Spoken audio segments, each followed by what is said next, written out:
Hi everyone, thank you for joining me on Dishing with me, Heather D. And today I'm going to show you how to make a very delicious stovetop mac and cheese. I've been wanting some mac and cheese for a while, but not necessarily have to go through the trouble in putting it in the oven. So I'm going to show you a nice quick method.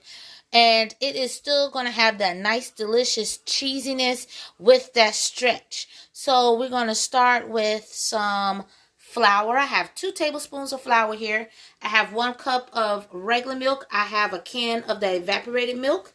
I have my seasonings that I'm planning to use in it, as well as a little ground mustard. Yes, this is going to give that mac a nice little tang to it and a little nice flavor. I got 1 block of mild cheddar, 1 block of Colby Jack, and a half a block of sharp cheddar.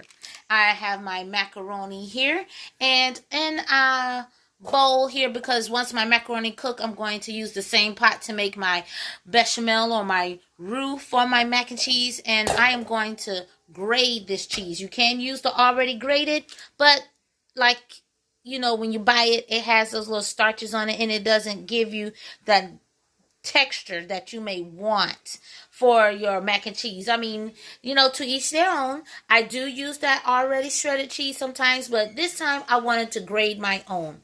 And over here in a pot, I have some water boiling. I've already added my salt, so I am about to add my macaroni to it. I'm not making a very big pot, but I want to add enough for us to have for at least a couple days. So, just going to pour that in and eyeball it. And we're going to let that cook. As my pasta is boiling and cooking, I am going to go ahead and start grating up my cheese. Okay, here you have it. I have my cheese. And with the Monterey Jack or the Colby Jack cheese, I only used a half a block, because I do plan to use a portion of this cheese on my broccoli, whatever is not used with my macaroni and cheese here. So this is all my cheese that I grated. 1 block of mild cheddar, a half block of sharp cheddar, and a half block of Colby Jack. Now to check on my pasta. It is coming along well. So I'm going to give this about another 2 to 3 minutes, and then I'm going to drain it.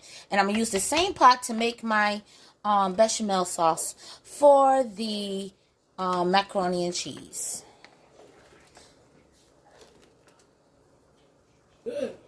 And here is my cooked macaroni. Now to get my butter to start my bechamel sauce, which is one thing I did forget to mention.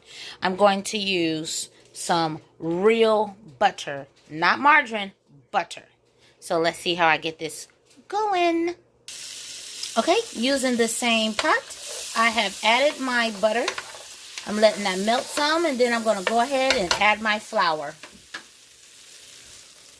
Okay, now I'm going to add my flour.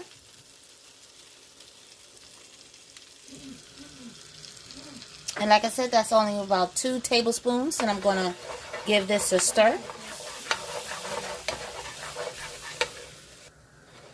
Now, one of the reasons I did not add oil, which I forgot to mention, to my water when I made my boiled my macaroni, is because I want the starches to stick to the cheese and the roux that I am making for the cheese sauce. I feel that if I would have added some oil to the macaroni or to the water, then I would not have been able to, the cheese just wouldn't stick to it the way I would like it to.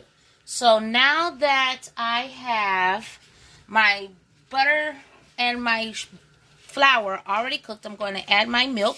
This is the 1 cup of whole milk. And I'm going to give this a mix. And then I'm going to add that pet milk, the whole can. And that's going to add a nice extra richness to this macaroni. See that white sauce that's developed? This is the consistency you're looking for. I am going to add my milk here now. The whole can. And this is a 12-ounce can. And I'm going to give this a nice stir. And this is the perfect time to start adding in your seasonings and stuff, as well as your cheese. So it has a little bit of a thickness to it, like you can see here. It's kind of creamy like. And I'm going to go ahead and get my cheese to add to this.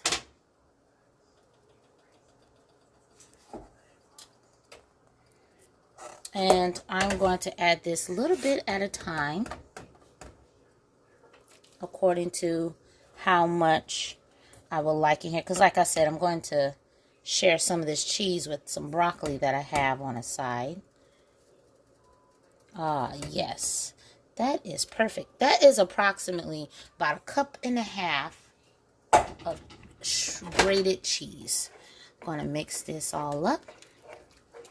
And now to start adding my seasonings. So I'm going to get them opened and I am going to show you what I'm adding to this. And then I add my macaroni.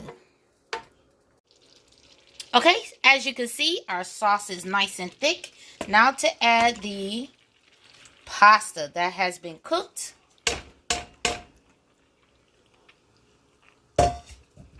And for the mix, and I received a phone call, so that kind of threw me off.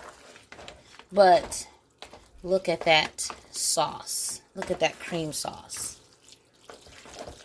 Now is the perfect time to put the stove on a very low temp. And I'm going to go ahead and add my seasonings now. So I'm going to go with my salad and vegetable herb blend here. And you just add according to what you like. I'm doing about good 2 teaspoons on this. About a good 1 teaspoon of smoked paprika. Going to use a teaspoon of my premium no salt all-purpose blend. Using about a half teaspoon of ground mustard. Or a teaspoon. Some black pepper. And a pinch of seasoning salt. And then I'm going to give this a nice mix. Ooh, look at that. Look how creamy that mac and cheese look.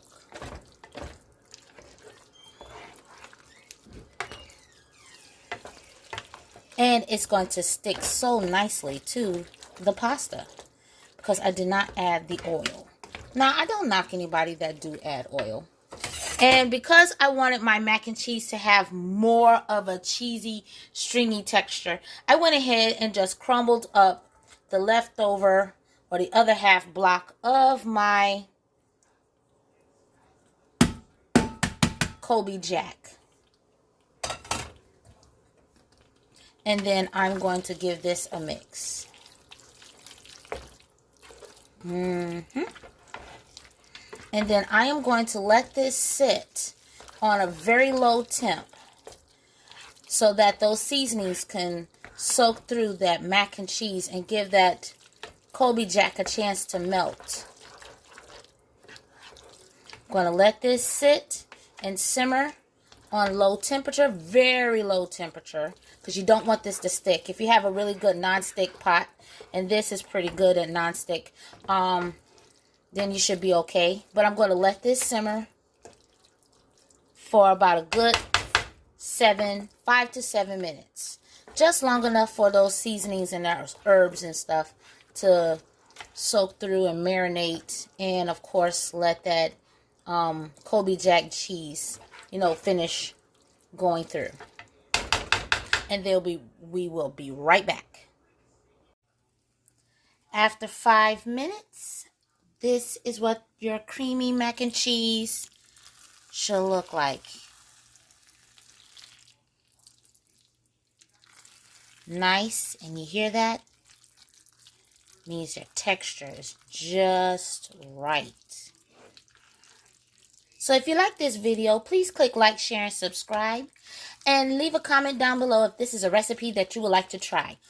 quick and easy stovetop mac and cheese. And it is perfect when you don't feel like doing the whole oven bake one. Although later on I do plan to do the oven baked version of the mac and cheese.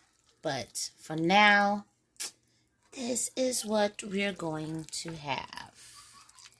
Thank you for watching. God bless and have a safe and great day.